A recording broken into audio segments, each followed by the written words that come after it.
কাকা অনেক ভালো ফুচকা বানায়, অনেক মজা হয়েছে।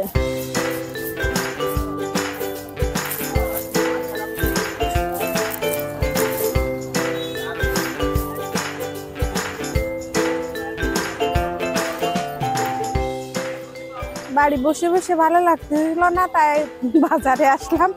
বাজারে এসে মনে করতেছি কি করবো, তাই আসলাম কাকার এখানে ফুচকা খাতে। কাকা অনেক সুন্দর ফুচকা বানায়, ঝালমুড়িও অনেক ভালো লাগে। আমি আজকে ফুচকা খেলাম।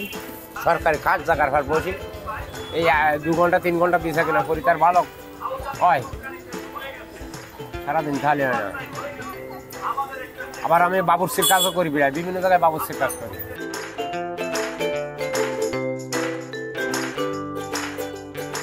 ফুচকার মধ্যে কি কি দিয়েছে? আলু ভাত ডাল মশলা দিয়ে মাখাইছি, মাখাই তারপরে আলু দা ভাতটা করছি,